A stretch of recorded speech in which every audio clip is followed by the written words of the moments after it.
ഉടമ്പടി എടുത്ത് കഴിഞ്ഞ ശേഷം രണ്ടാമത്തെ സപ്ലൈ എഴുതി 90 ദിവസം കഴിഞ്ഞു. പക്ഷേ എനിക്ക് റിസൾട്ട് വന്നപ്പോഴൊന്നും മാറ്റം ഉണ്ടായില്ല. അപ്പോൾ എനിക്ക് ആകെ വിഷമമായിരുന്നു. പിന്നെ ഞാനിവിടെ വന്നിട്ട് വീണ്ടും ഉടമ്പടി പുതുക്കിയ സമയത്ത് ഞാൻ പ്രത്യേകമായിട്ട് നമ്മൾ പറഞ്ഞു, ഞാൻ എന്തെങ്കിലും മാറ്റം കാണണേ.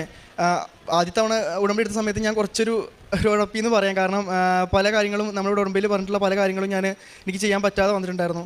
പക്ഷേ ഞാൻ രണ്ടാമത് ഉടമ്പടി പുതുക്കിയ സമയത്ത് ഞാനത് തീർച്ചയായിട്ടും എങ്ങനെയെങ്കിലും അത് പാലിക്കണം, തമ്പുരാൻ്റെ അനുഗ്രഹം എനിക്ക് മേടിച്ച് കിട്ടണം, എന്നൊരു ഇവിടെ പ്രതിഷേധത്തിൻ്റെ സാക്ഷിയായിട്ട് തന്നെ തമ്പുരാൻ മാറ്റണം എന്നുള്ളൊരു ആഗ്രഹം, അതിയായ ആഗ്രഹം എൻ്റെ ഉള്ളിലുണ്ടായിരുന്നു. ഞാൻ നല്ലപോലെ പ്രാർത്ഥിച്ചു, പറഞ്ഞ പോലെ തന്നെ എല്ലാം ചെയ്യാം. ഇവിടെ നമ്മുടെ ഉടമ്പടിയിൽ പറഞ്ഞിട്ടുള്ള കാര്യങ്ങളെല്ലാം മാക്സിമം എന്നോട് ആവുന്ന രീതിയിലെല്ലാം ചെയ്യാൻ ശ്രമിച്ചായിരുന്നു. അങ്ങനെ ഞാൻ മൂന്നാമത്തെ എക്സാം എഴുതാൻ വേണ്ടി നിന്നില്ല. ഞാൻ എന്ത് ചെയ്തു, ഈ വന്ന എക്സാമിൻ്റെ എല്ലാം റിവാലുവേഷന് കൊടുത്തുപോയി. അപ്പോൾ എല്ലാവരും പറഞ്ഞു കാലിക്കറ്റ് യൂണിവേഴ്സിറ്റിയിൽ റിവാലുവേഷൻ കൊടുത്തിട്ടൊന്നും കാര്യമില്ല, കിട്ടാൻ ചാൻസ് ഇല്ലെന്ന് പറഞ്ഞു. പക്ഷേ ഞാൻ ഈ കൊടുത്ത 2 വിഷയത്തിനും എനിക്ക് റിവാലുവേഷൻ റിസൾട്ട് വന്നപ്പോൾ 2ലും ഞാൻ പാസ്സായി. അതിനുശേഷം ഞാൻ ഹോസ്പിറ്റൽ അഡ്മിനിസ്ട്രേഷൻ്റെ PG ചെയ്തു. അങ്ങനെ തമ്പുരാൻ എനിക്ക് ഈ 2 എക്സാം ഞാൻ ഒരിക്കലും പാസ്സാവില്ല എന്നുള്ളൊരു പേടിയിലിരുന്ന ഈ 2 വിഷയം എന്നെ പാസ്സാക്കി തന്നു.